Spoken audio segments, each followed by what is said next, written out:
तो इमाम अबू हनीफा रहमतुल्लाह अलैह इनके पास एक दहलिया कहा तौहीद पर हमने मुनाज़रा करना है, तौहीद पे अच्छा मुनाज़रा करो कि अल्लाह एक है, तुम्हारी राह है मुसलमानों की, इसी पर हमने मुनाज़रा करना है। वह वक्त तय हो गया, मुकर्रर वक्त हो गया, रात दिन में होगा, अब इज्तिमा हो गया लोगों का, एक इज्तिमा है, आज मुनाज़रा होगा तौहीद के मसले पर। एक तरफ हज़रत इमाम अबू हनीफा रहमतुल्लाह अलैह है और दूसरी तरफ ये दहरिया है जो खुदा का बिल्कुल इनकार करता है। आज मुनाज़रा होगा, तमाम लोग आ गए, वक्त पर पहुंच गए, और दहरिया तो वक्त से पहले ही पहुंच गया था। हज़रत इमाम अबू हनीफा रहमतुल्लाह जब देख रहे हैं कि हज़रत तो कहीं है ही नहीं, मौजूद ही नहीं है, अबू हनीफा आ नहीं रहे हैं, वक्त कुछ देर बच गई है, उस वक्त की जो मुसलमान थे उनके दिलों में शुबूह पैदा हुए ज़हन में, इमाम अबू हनीफा कैसे इमाम है, वो अभी तक नहीं आए, वक्त खत्म हो गया तो उनकी हार हो गई, मुसलमानों की हार हो गई और दहरिया की जीत हो गई, हजरत नहीं आए। बहरहाल कुछ देर के बाद चंद मिनट बचे थे, पीछे जब देखा तो एक नूरानी चेहरा वाला हजरत इमाम अबू हनीफा आ रहे हैं रहमतुल्लाह अलैह। जब नजदीक पहुंचे, स्टेज पर चढ़े, तो दहरिया ने कहा, आप इस्लाम के तर्जुमान और तौहीद के अलमबरदार हो, इतनी ताख़ीर क्यों हुई?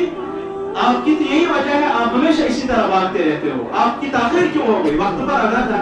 हज़रत इमाम अबू हनीफा ने फरमाया, मैं वक्त पर ही घर से निकला था और वक्त से पहले ही निकला था। एक जंगल के करीब पहुंचा मैं, तो मैंने देखा कि एक दरिया है और यहाँ इस तरफ जंगल है।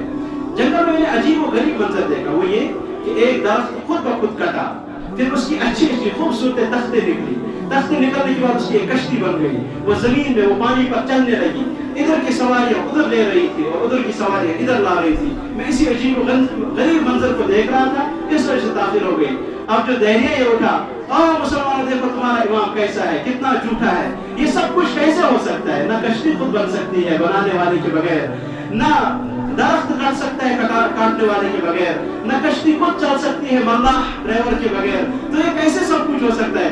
इमाम साहब ने फरमाया, जब ये सब कुछ खुद नहीं हो रहा है तो इस पूरी कायनात का निजाम चलाने वाला भी कोई चलाने वाला है। दहरिया उसी वक्त तौहीद का कायल हो गया और कलमा पढ़ा, अशहदु अल्ला इलाहा इल्लल्लाह, एक लफ्ज से तौहीद को समझा है, एक लफ्ज से। इस पूरी कायनात को देखो, इसका निजाम कौन चलाने वाले? क्या कोई बुजुर्ग चला रहे हैं? क्या कोई सहाबी चला रहा है? क्या कोई नबी चला रहे हैं? इसका निजाम का सिर्फ एक चलाने वाला है, वो अल्लाह है। फिर जाते जाते उसने 2-3 सवाल और किए, वो भी आपको सुनाता हूँ। एक सवाल ये किया, अल्लाह से पहले कौन था? आज ये अक्सर जवानों के ज़हन में ये सवाल है, अल्लाह से पहले कौन था? ये उसने सवाल किया उस दहरिया ने। इमाम साहब ने फरमाया, गिनती गिन लो। वो कर रहा है 1 2 3 4 5 6। इमाम साहब ने फरमाया गलत, कहा एक से पहले क्या है? तो दहरिया कहने लगा, एक से पहले कुछ नहीं है, कहा अल्लाह से पहले भी कोई नहीं। किस तरह समझाया? चंद सेकंडों में। तो दहरिया ने फिर एक सवाल किया जाते जाते, कहा मुसलमान हो गया हूँ, मुझे बताओ अल्लाह कहाँ है? तो इमाम साहब ने एक मोमबत्ती जलाई, कहा इसकी रोशनी कहाँ है? कहा इसकी रोशनी चारों तरफ है। कहा अल्लाह की रोशनी भी चारों तरफ है, अल्लाह का नूर भी चारों तरफ है। फिर एक सवाल और किया, कहा ये बताइए हजरत इस वक्त अल्लाह क्या कर रहा है? इमाम साहब ने फरमाया, आप तो मुसलमान हो गया, मैं आपको उस्ताद भी बन गया हूँ, आप स्टेज से नीचे उतरो, नीचे जाकर सवाल करो। वो जब नीचे उतरा, यही सवाल किया, अल्लाह इस वक्त क्या कर रहा है? इमाम साहब ने फरमाया, अल्लाह ये कर रहा है, आपको सीधे से नीचे उतारा और इमाम साहब को स्टेज पर ऊपर बिठाया।